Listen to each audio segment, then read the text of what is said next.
So when I was asked to write a speech explaining why the USA needs Poland, the very first thing that came to mind was a quote from Donald Rumsfeld in 2003, who was asked by a journalist whether the US needed the UK in its war in the Middle East, and he quipped, we don't really need the UK. Now, if the US Secretary of Defense could so quickly dismiss the United Kingdom, a nation that is not only called the US's closest ally, but is hailed as having a special relationship with the USA, then why, of all places, would the USA need Poland? It's much easier to argue the reverse, that Poles need the US, but I believe that there is a strong case to be made that Poland is a necessary ally to the US, or actually more so the case that allies and partners such as Poland are necessary for the USA. I started with Rumsfeld not only because his quote makes for an amusing anecdote, but also because he embodies a bygone era, the immediate post-Cold War era. And one would be very hard-pressed to argue that the post-Cold War liberal internationalist project was anything other than a failure.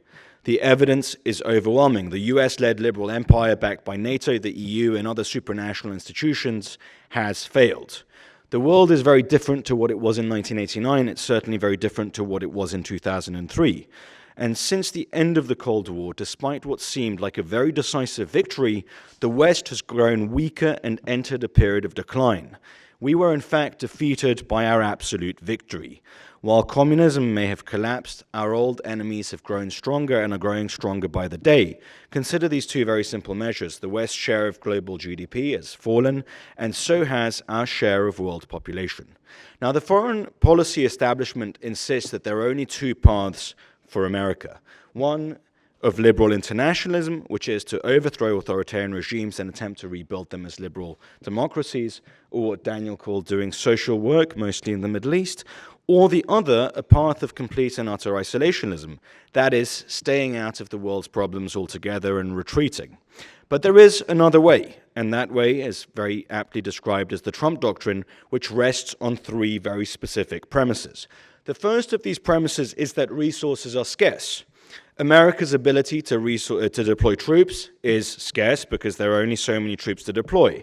America's ability to manufacture weapons is limited by manufacturing capabilities. And fundamentally, the US's ability to deploy its attention on places is also limited. The second premise is that not every region matters equally. The US ought to be focused mostly on its greatest and most primary threat, that is the Chinese Communist threat. And the third premise is that the USA needs allies rather than protectorates. For far too long, much of the Western world has dismantled its armies and let America foot the bill for their security. What is needed instead are regional powers that act as true allies.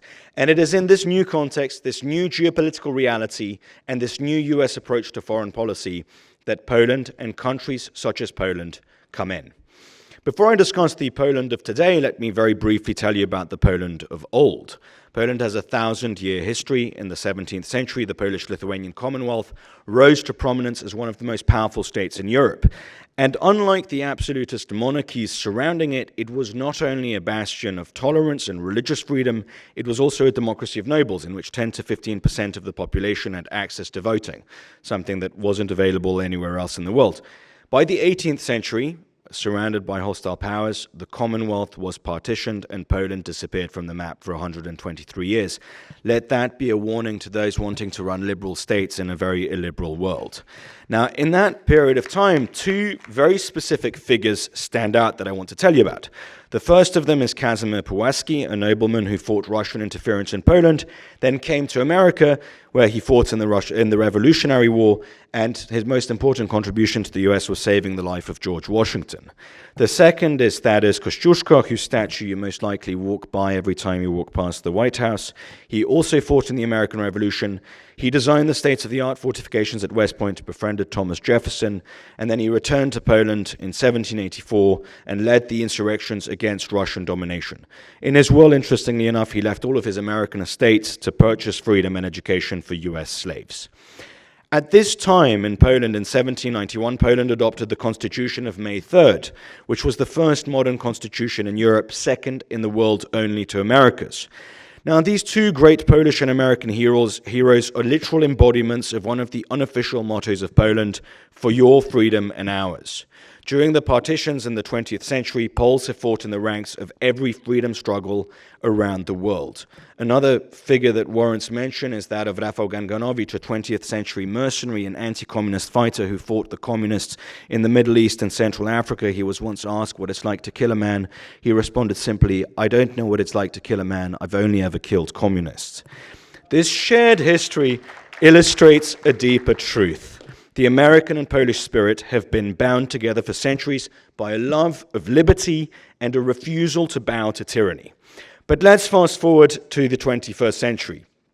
A strange and destructive trend has infected much of the Western world, a perverse form of suicidal empathy, an unconditional belief in universalism, and a blind faith that the only way forward is managed decline. Western civilization rests upon three hills: the Acropolis, the Capitoline Hill, and Golgotha. Every single one of them is under brutal and sustained assault, and that assault comes as much from foreign enemies as it does from internal ones. The European Union, which began with noble intentions, has increasingly been captured by anti-Western technocrats, and as that has happened, the rift between the United States of America and Europe has grown wider. America, in a world that is increasingly hostile to the West, cannot defend and sustain the flame of Western civilization alive by itself. And America first does not mean and should not mean America alone. That's why allies matter. That's why real allies, such as Poland and countries others such as including Israel that Daniel spoke about at length, that's why they matter.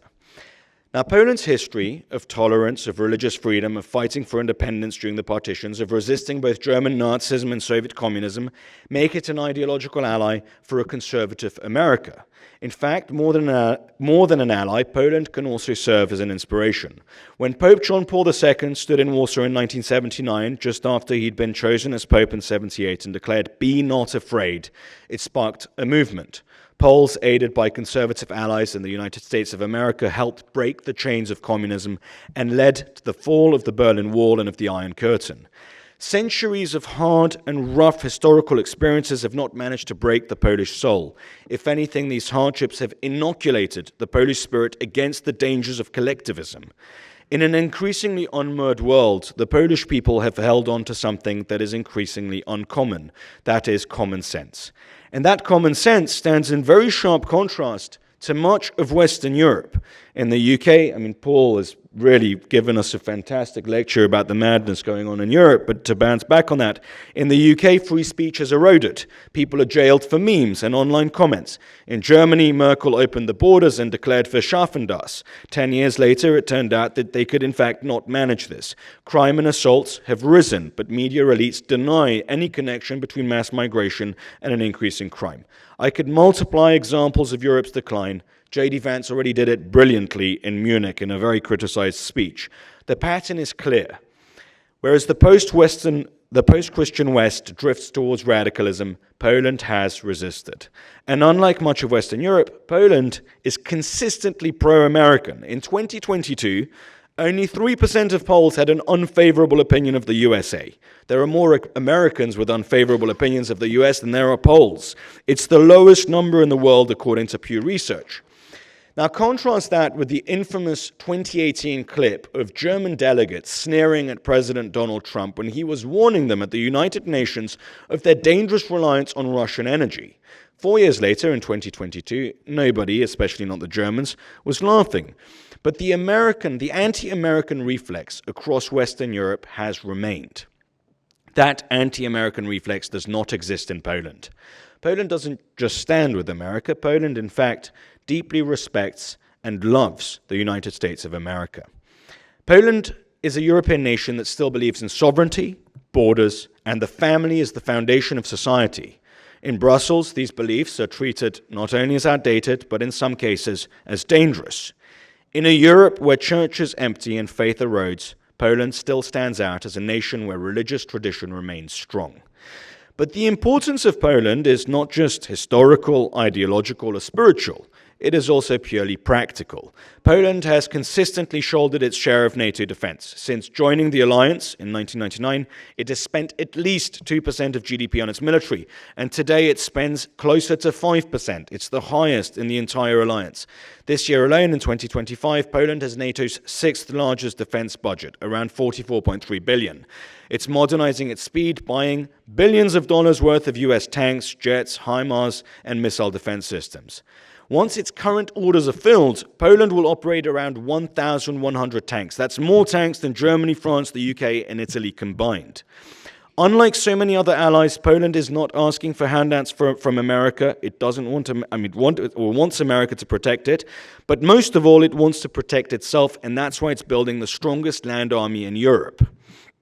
Now, more importantly, perhaps, aside from that practical element of its shouldering its military burden, Poland is spearheading a number of regional alliances. It plays a very central role in the Visegrad Four, the alliance between Poland, Czechia, Slovakia, and Hungary. And more importantly, as Anna has mentioned earlier, it is leading the Three Seas Initiative, which links 13 European states between the Baltic, Adriatic, and Black Seas. Together, those mostly post-communist nations, with the exception of Greece, represent 120 million people and 2.3 trillion euros of EU GDP.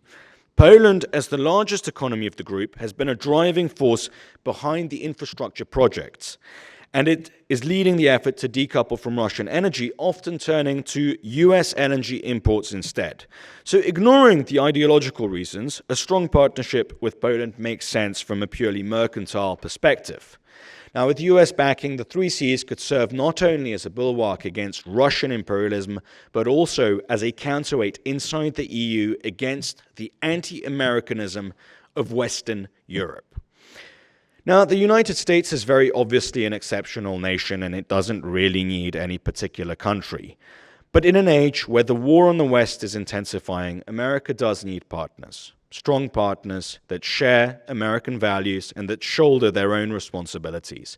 And Poland, I believe very strongly, is one of those allies. It's a regional power. It's a nation that's pulling its weight militarily and ideologically aligned with the conservative United States of America. As I'm speaking today, the Polish president, the newly elected conservative Karol Nawrocki, is meeting with President Donald Trump. It's very unusual for an American president to meet with someone who's just been elected. He's been elected a month ago. This shows that the American conservatives, see this partnership with Poland as important. A strong Poland means the USA outlaying less resources on partners that want to remain weak. A strong Poland makes for a great ally within the European Union. A strong Poland is also a line of defense against the threat in Moscow, and it allows the USA to have more focus on its enemies in Beijing and on the Chinese Communist Party. That's why I believe the USA needs Poland.